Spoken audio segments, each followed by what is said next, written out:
Notre Dame fans are fired up and maybe even panicking after two gut-wrenching losses to start the season. And today, we're tackling your biggest questions, from Chris Ash's disappointing defense to Marcus Freeman's leadership and the locker room vibes in this Friday mailbag before the Irish take on Purdue. That's next.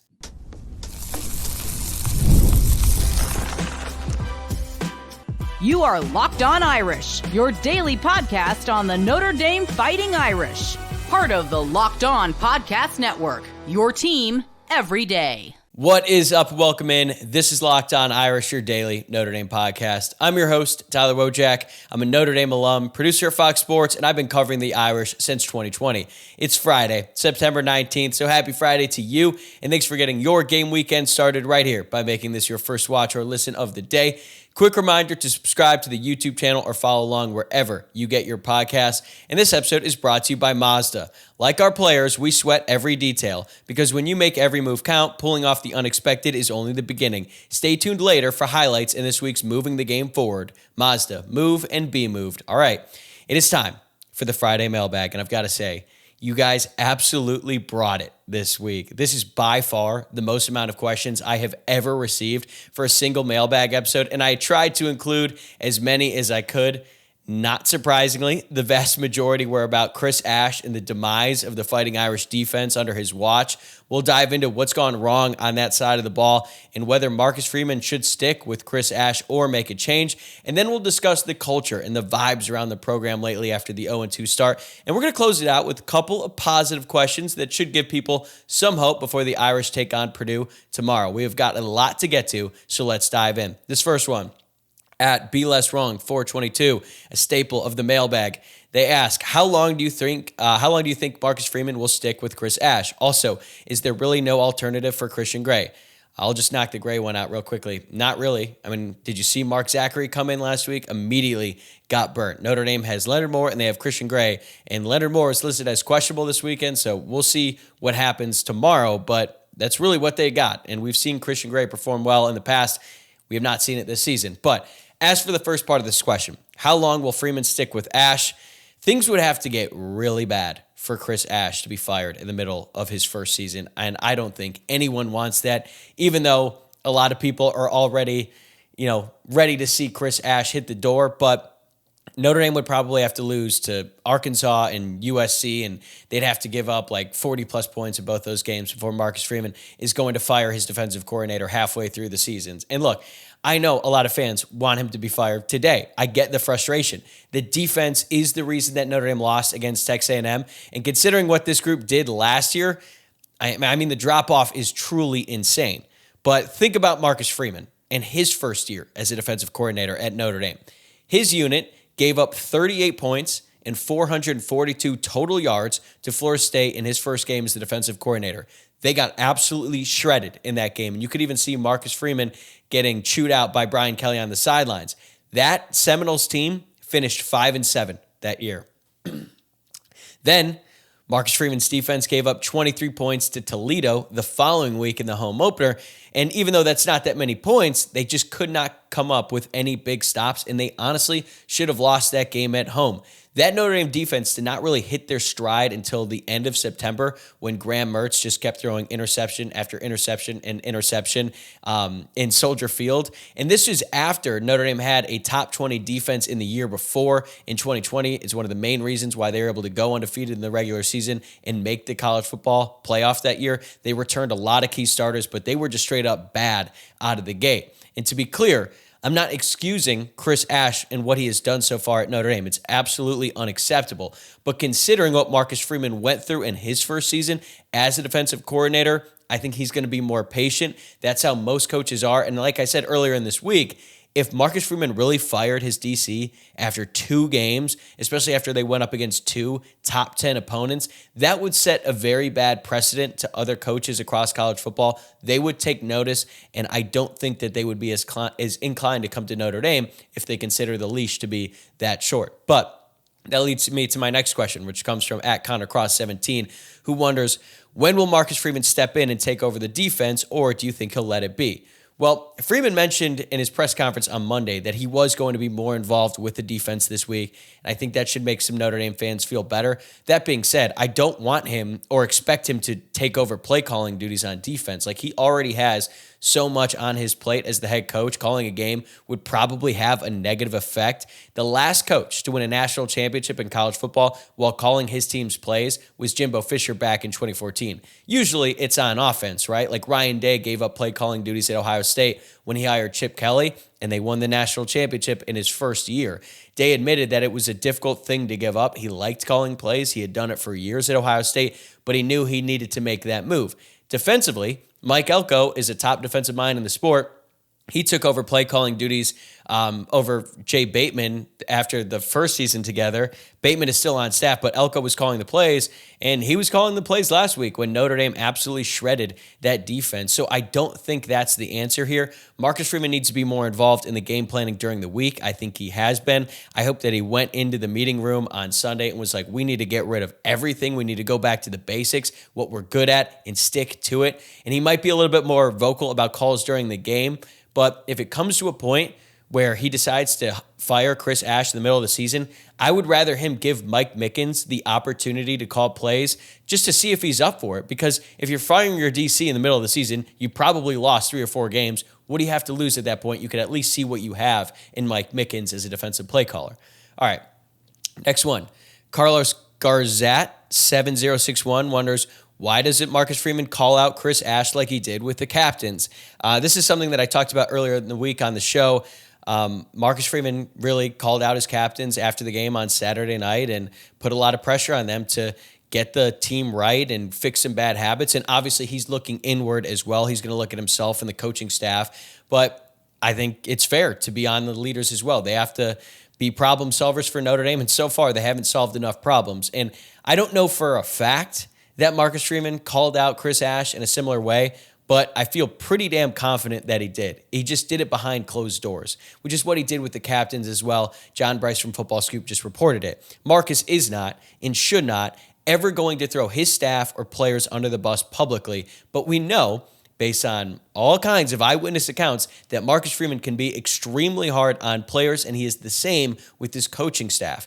So I am sure the days after the game on Saturday were not a whole lot of fun in the Goog, and Marcus lit their ass up, especially the coaches, because he holds them to an even higher standard than the players.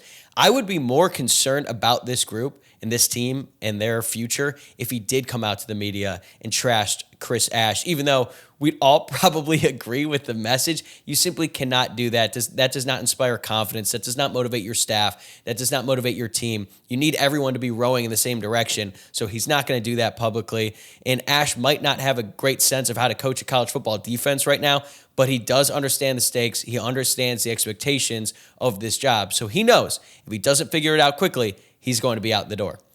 Next up, Jeff Melsheimer has a 2-part question. We're going to separate them. We're going to hit this first one now, get to the second one later. Jeff wants to know, well, he says the issues for the secondary were foreseeable. New defensive coordinator who's not super highly regarded. They lost their top safety in Xavier Watts. But why have the 5 defensive ends regressed so much? What's the fix? Or were the first 2 offensive lines just that good? Well, I do think that Miami's offensive line is really, really good. They were probably top 5 going into the season at this point. They look like the best offensive line in the country. Miami, undefeated right now. Carson Beck has all day to throw. So that was a tough task for them. Texas A&M returned all their starters. They had a bunch of experience. I didn't think they had the same talent level as Miami, but they did a great job against Notre Dame. But overall, I think the issue on Notre Dame's defensive line is the scheme. Boubacar Traore played really well against Miami, registered the only sack of the season for Notre Dame. But they had him spying on Marcel Reed a lot against Texas A&M, and I know he can run, but that's just not the best use of Boubacar Traore. He should be trying to get after the passer and be the aggressor and not just the spy, because a lot of times spies, like if the quarterback doesn't run, they're not really doing anything. They're just standing there. And then even though they're not true edge guys, they have barely utilized Kingston Viliamu-Asa and Jalen Sneed in pass rushing situations.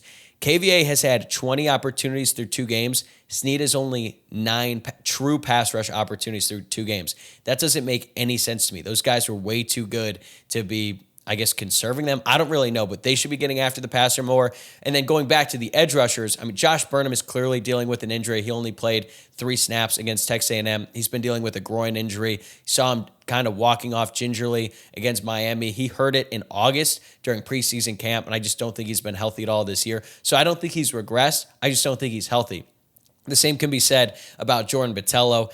I mean, even though he's playing, he's still recovering from a torn pec that he suffered in the summer, as well as a patella tendon that he hurt last year against Purdue. So he's dealing with a lot. He's not even close to 100%. And Bryce Young, he does need to win more one-on-one opportunities, especially considering I said he'd be a breakout player going into the season. We have not seen that yet. And I think Junior Tuihalamaka has been maybe the most consistent guy on the edge. He's been really good in his limited opportunities. But the main issue is that the opposing offenses seemingly know who's coming and where they're going every single play. And if that is the case, they're a hell of a lot easier to block. That was the exact opposite when Al Golden was a defensive coordinator. He didn't need an elite pass rusher. He created an elite pass rush. Meanwhile, Ash has done nothing of the sort, and it's unacceptable. But hopefully they start to figure things out against Purdue because their offensive line is just not that good. All right. Mark Ward 6. Could the defense be better than we think after the first 2 games, considering they have played 2 top 10 teams?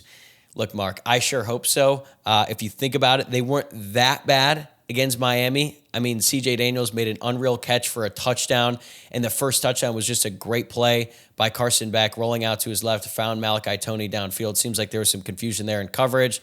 Tell me if you've heard that before. But then Miami was pretty conservative in the second half. They weren't trying to pass the ball downfield, but Notre Dame's defense did improve in the second half. They also improved in the second half against Texas A&M, but they were way too bad in the first half, and they obviously couldn't come up with the stop in the most important possession of the game in both games. So I do think that they are better than the stats suggest because they have gone up against 2 very potent offenses, but still, there's plenty of signs that they're just not that good. The confusions in coverage, the fact that they haven't been able to generate any sort of a pass rush, like that's just not that good. Will they get better? Yes, they will improve as the season goes on, especially going up against weaker competition. But are they ever going to be elite this season?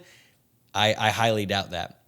All right. We've got more on Chris Ash coming up next, and we're going to zoom out a little bit, talk about the bigger picture, like expectations for this team, the culture, and whether this team is actually in a better position today compared to last year following the loss to Northern Illinois. That's next. Today's episode is brought to you by Mazda's Moving the Game Forward. For those who believe it's not just about playing the game, it's about redefining it.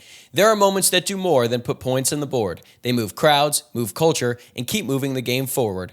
This week's moment that moved the game forward is Jeremiah Love's go-ahead touchdown in the fourth quarter. Even though Notre Dame came up short against Texas A&M, Jeremiah Love showed why he is one of the best players in the country. Love scored a go-ahead touchdown in the fourth quarter and added another receiving touchdown on a spectacular one-handed catch earlier in the game. It wasn't the result that we were all hoping for, but there are plenty of reasons to be excited about the future of Jeremiah Love. That's what keeps fans and players alike moving forward, always chasing the next great moment. When you follow what moves you, the unexpected is only the beginning. And just like there's more to every highlight, there's more to a Mazda vehicle. Mazda, move and be moved. Today's episode is also brought to you by Wayfair. The weather's cooling down, the days are getting shorter, and that has me wanting to make my home feel even cozier. And when it comes to cozifying your space this fall, Wayfair is the place to go.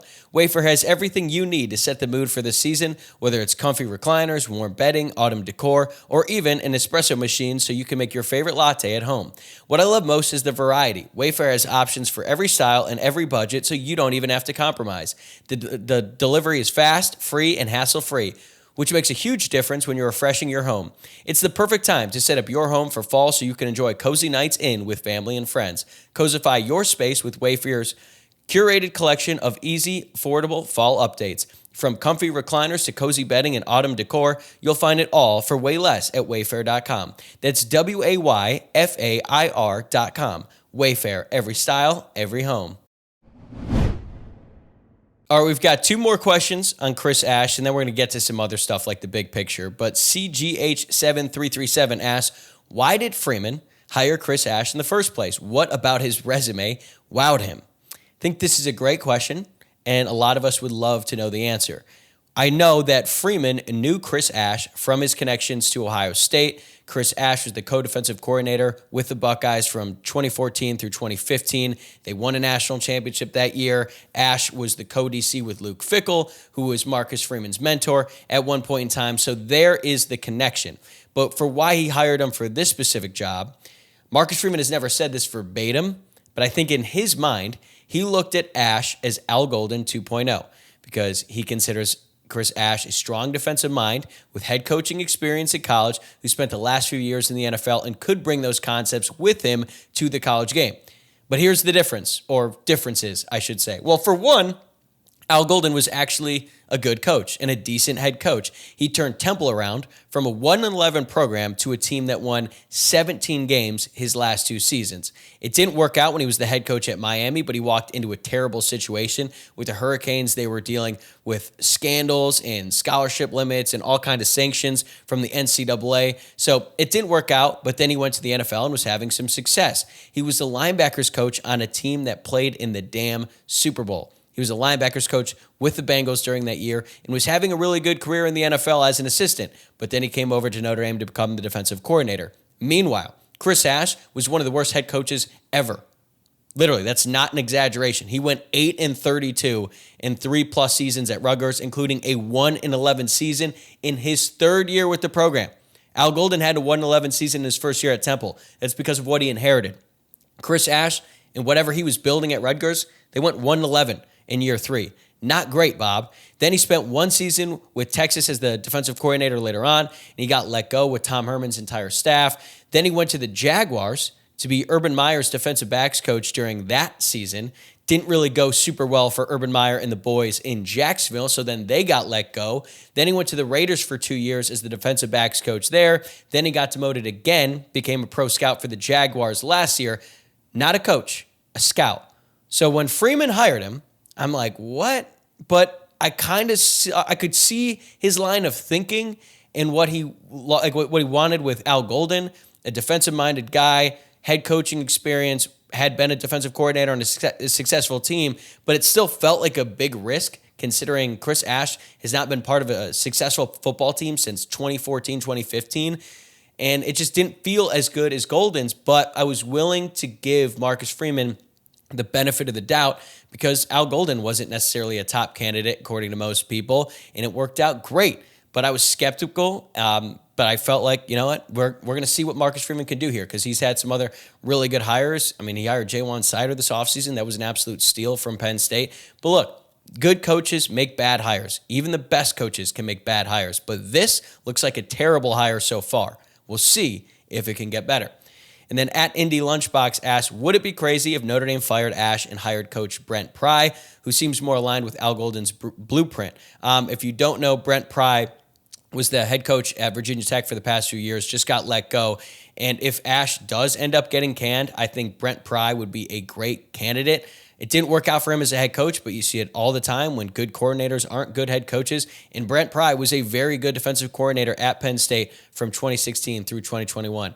Hopefully, Chris Ash can turn things around so we don't have to talk about another DC hire this offseason. But if things change and Ash is gone after the season, I think Brent Pry would be a great candidate. All right, that's all I have on Ash. We're going to move on to the next question here.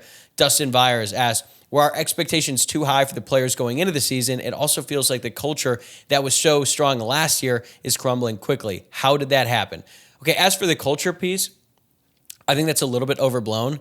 Like, no one was talking about how great Notre Dame's culture was last year after the loss to Northern Illinois. It was actually the opposite, right? Things were not good. The vibes were not great, even after Miami, even after Louisville. And no one was talking about that great locker room leadership at the time. They ended up stacking up a bunch of wins and then went to the college football playoff. And they did it because the culture was good, as we found out later. But no one is talking about a great culture when teams are losing. It's just not going to happen, especially a team with really high expectations. So let's get back to that point. I think our expectations were too high for some players and positions, but not necessarily the team as a whole. Like in the secondary, I certainly underestimated the loss of Xavier Watts. I also thought Christian Gray would take a big step forward. So far, I've been very wrong on both accounts. And in retrospect, the depth at corner should have been a bigger concern. There's a massive drop-off after Leonard Moore, and then there's another massive drop-off after Christian Gray to Mark Zachary, Dallas Golden, and Cree Thomas. Like, it's not a great spot to be in when your entire second-string secondary is basically all true freshmen, but it wouldn't be the case if Jane Mickey had stuck around, but now he's at Boise State. Mark Zachary is not Leonard Moore. He's not going to come in as a true freshman and dominate, and that's fine. Mark Zachary could end up having a really good year and maybe even a really great career is probably a better way to phrase it. But when he came into that game, he got cooked immediately. And Carson Hobbs is a redshirt freshman, backup nickel, clearly not ready for big-time college football. He got torched by Texas A&M. And we haven't seen Dallas Golden yet, but considering he has not played, I'm guessing that he's probably not that ready either. I also expected Bryce Young to have a breakout year on the defensive line. Hasn't happened yet. He could improve as the year goes on. And I was always concerned about the defensive tackles. Now we're seeing why. It sounds like Marcus Freeman's praise for them in the preseason has not come to life yet. Maybe they'll get better going up against weaker offensive lines, but so far that question mark seems to be validated. And if we overrated anything, I think it's the offensive line. Like, they took a big step forward after the Miami game, but that is a very low bar to clear. Outside of Billy Schrouth, everyone on that unit has struggled at one point or another, especially the tackles. Like, Emil Wagner's not playing like a captain. There was that video going around on Twitter where Jeremiah Love got tripped up. If Emil Wagner can stay on his block, like, a split second longer, that's an easy touchdown. Notre Dame did not get points in the drive. We know he struggled mightily against Miami. Anthony Knapp had the worst game of his career against Miami as well. So this offensive line has got to take a big step forward. They simply have to get better. I think we'll see more improvement this week, but they are not even close to being one of the best offensive lines in the country, and that's what we expected from this unit going into the season. Okay, at Jay Patterson 3, why does Notre Dame always start slow under Marcus Freeman? Why does the team need to hit rock bottom in order to play hard? This is a great question. Marcus Freeman is 1-3 in home openers. That's not good. And Texas A&M is the only good team he's played out of the 4 home openers. He had Marshall, loss, Tennessee State, win, Northern Illinois, loss, and Texas A&M, loss. Now, in fairness, he did start 2022 against Ohio State on the road. I think they were ranked 3rd in the country. That was always going to be a loss. But then you can't lose to Marshall after that. Like, they weren't at rock bottom after Ohio State. That was a very forgivable loss. But then losing to Marshall, that is not forgivable whatsoever. 2023, they actually did start out pretty well. They looked great against Navy in the season opener. They started out 3-0, but then the wheels came off after they lost to Ohio State. You can't really say they started out too slow last year in 2024 because they went on the road and beat a good Texas A&M team, but then they removed all of that goodwill after losing to Northern Illinois. Part of it is on the schedule, but it's definitely something that he's going to have to address going forward, and I think it has to do with the structure of camp. Like, how did they go into the season thinking that the defense was going to be this great strength for them, only to realize immediately, like, that ain't the case, fellas. There's a lot of things that need to be addressed on that side of the ball. Now they're at rock bottom for this season. Last year they were at rock bottom after Northern Illinois. They were able to bounce back last year. We'll see what happens this year. But that leads me to this next round of questions. This is Jeff Melsheimer's second one. Is Notre Dame in a better or worse spot than they were after the NIU loss? There's an argument they're actually in better shape now, which seems crazy to say. And then at Mitch Matt Irish, is it crazy to say the vibes actually feel worse now after losing 2 top 10 matchups by a combined 4 points than they did following last year's embarrassing loss in Northern Illinois? It feels like all the momentum from the national championship and the summer recruiting stretch has completely evaporated. So, 2 different points of view here. I think they're in a better spot today. Actually, a much better spot today than they were last year.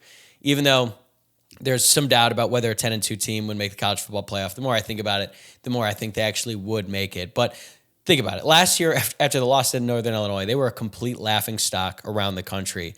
It was embarrassing. It was not fun. Like, you didn't even want to wear Notre Dame gear out in public because you just hear Northern Illinois over and over again. But this year, like, it sucks to start out 0-2 for sure.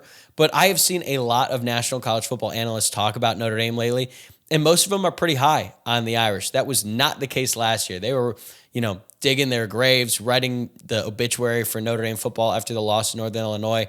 But at the time last year, I was openly wondering if Marcus Freeman would even make it past the year. And we had no real evidence that he could turn things around at the time. He did He proved that he could turn things around and the team was that talented and they could go far and make a run in the college football playoff. But we did not have that evidence at the time. Now he has done that. Now we know that he can get a team to improve as the season goes along. And a lot of people still expect Notre Dame to win out and finish 10-2 because of the respect that they earned last season. But within the fan base, I would say, yeah, a lot of the excitement and optimism from last year's high has gone away. That's what happens when you lose, right? But if, this is a big if, Notre Dame can win their next 4 straight, and then if they beat USC to go 5-2, and I expect USC to be ranked pretty high at that point in time, if they go 5-2 and they start stacking wins, fans are going to buy back in. I guarantee it. They still have a long way to go to get to that point. Let's try to beat Purdue this weekend, get the first one of the year. But they will get some juice back, and it will be fun to watch this team again if they're able to win the next 4 and then beat USC at home in prime time. All right, at Dad Domer NM, will the Purdue game be just a palate cleanser for the bad taste of the losses or a taste of raw meat the team needs to become a pack of hungry dogs? I guess he's asking, like, are they just going to scrape by Purdue or are they going to come out and dominate and then use that as a launching point going forward? So I said yesterday, I'm not super sure what to expect from this game. Like, I hope this team comes out pissed off and they set the tone from the first play and never let up. But we have not seen that type of mentality from this group this season. I don't think all of the issues on defense are going to go away in 6 days. And I also think that Ryan Brown, the quarterback at Purdue, is a guy who can hurt you. So the Boilermakers, in my opinion, they're probably going to put up points early on. It's going to be frustrating for the fan base, but I just don't see a world where they can stop Notre Dame's offense. So I expect that group to continue to trend upward. And they're going to put up a lot of points on this Purdue defense. And then I think over time, Notre Dame is going to win the battle of the trenches. So I picked 38-17 yesterday, but also something that we haven't really talked about enough. Notre Dame has played 6 straight games against top 10 opponents dating back to last year. Indiana, then Georgia, Penn State, Ohio State, and then this year, Miami and Texas A&M. So maybe going from playing those types of opponents for 6 straight games to going up against a Purdue team that is definitely better than they were last year. It'd be impossible to get any worse, but they still have a long way to go talent-wise. Like, maybe this is exactly what the team needs to restore confidence. They go out there and they blow them out. But right now, I like the Irish to win 38-17. All right, let's pivot to some positives, all right? We're going to talk about the offense, CJ Carr's development, and a fun one at the end involving my favorite movie. Stick around. Today's episode is brought to you by Square. Your favorite neighborhood spots run on Square. There are certain businesses that truly make the neighborhood feel like home. Whether it's the local sports bar packed on game days, the coffee shop that knows your order by heart, or the corner deli that's been serving your community for decades, these are the places that bring people together. When neighborhood businesses thrive, the whole neighborhood thrives. There's a local dive bar in my neighborhood that comes alive every Sunday during football season. Everyone's in team colors, the energy is incredible, and it feels like the entire block is in there cheering together. These local spots are what make the neighborhood feel like home, and so many of them run on Square. Square is a proud partner of more than 4 million neighborhood businesses around the world. You can go to square.com/go/lockedoncollege to learn more, but before you do, go support your favorite neighborhood spot. You'll be happy you did. Square. See you in the neighborhood. Today's episode is also brought to you by DoorDash. It's almost the weekend. Time to look back and crown this week's MVP on Who Delivered, powered by DoorDash. Just like you can win every Saturday with DoorDash Streaks, saving more every time you order, these players delivered when it mattered most. Let's break it down. For Notre Dame, Leonard Moore might have been the only player who delivered for the Irish defense against Texas A&M. Moore finished with an interception, 2 pass breakups, and only allowed 1 11-yard reception despite being targeted 5 times in the game. The secondary as a whole might be in disarray, but Moore continues to prove himself as one of the best cornerbacks in college football. When the pressure was on, he came through. No hesitation, no delay. And just like Leonard Moore delivers for Notre Dame, DoorDash delivers your Saturdays. With DoorDash Streaks, you save every Saturday you order. Stack it up all season and you could save up to $250, including $100 in DoorDash credits. Order this Saturday, keep the streak alive. Fuel your game day only with DoorDash. Terms apply, promo period through November 18th. All right, next up, we got a question from Dan Brockman, who says, I'm more than happy with CJ Carr as QB1 and wouldn't change a thing.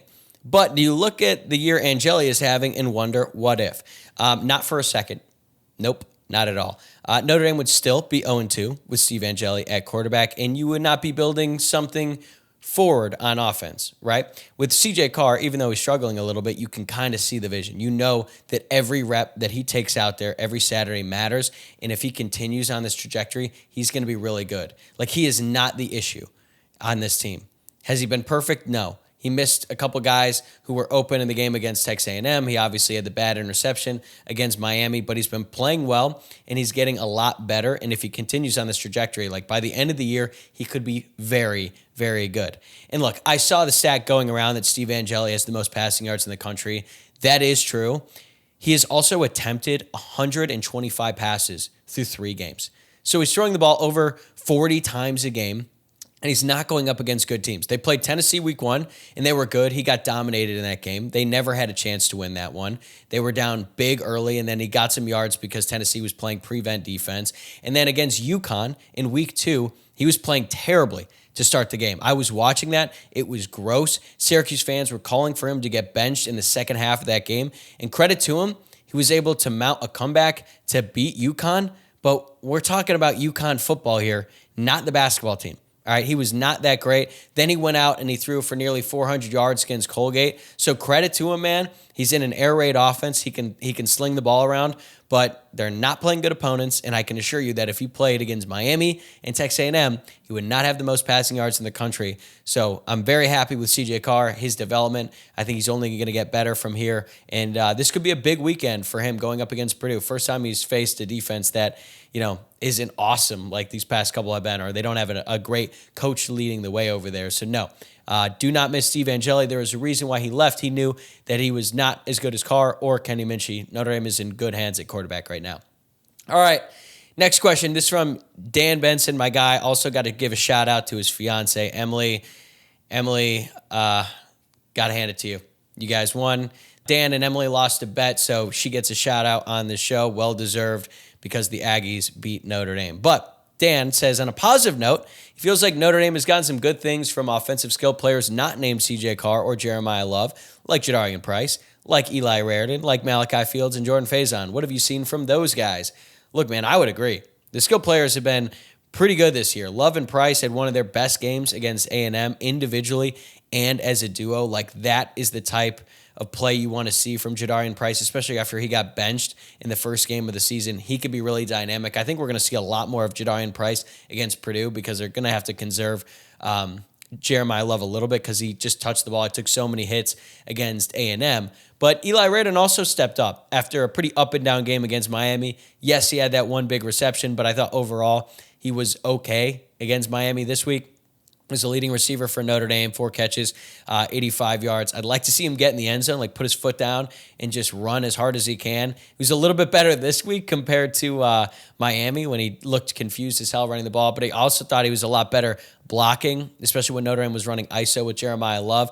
And Malachi Fields had some big-time catches against Texas A&M, and he was going up against a good corner, one that they called the blanket. And even though Jordan Faison hasn't put up many stats, like, that dude is a dog out there. He's undersized, and he's maybe the best blocking receiver that Notre Dame has. He had a key block on Jadarian Price's first touchdown run. So I love what I've been seeing from him. I would just like to see Jaden Greathouse get more involved, and I'd like to see Notre Dame take some more shots downfield to someone not named Malachi Fields, because Malachi Fields is more like a jump ball situation.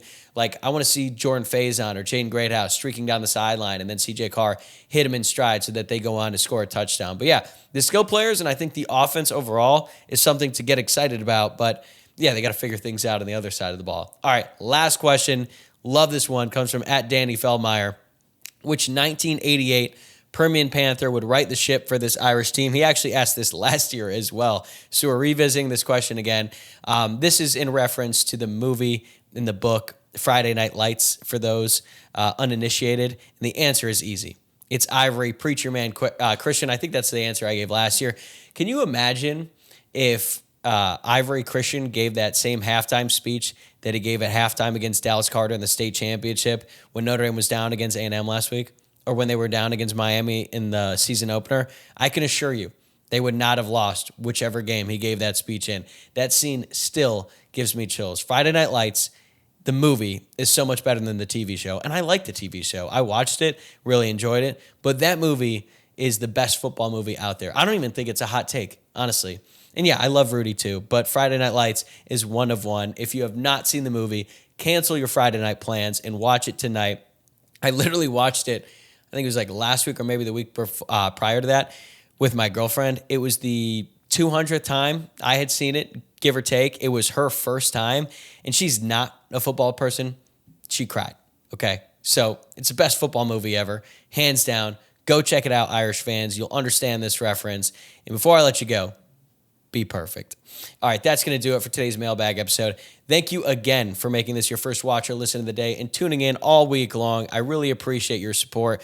I know it's not always fun to listen to a podcast or watch a YouTube video after your team loses and you're kind of reminded of all the things that went wrong, but I hope that this has been somewhat therapeutic for you guys. It has been therapeutic for me, and hopefully next time I see you, we're going to have a win to talk about. The next time I see you, we'll be here tomorrow. After the game, I'll have an instant reaction episode for you.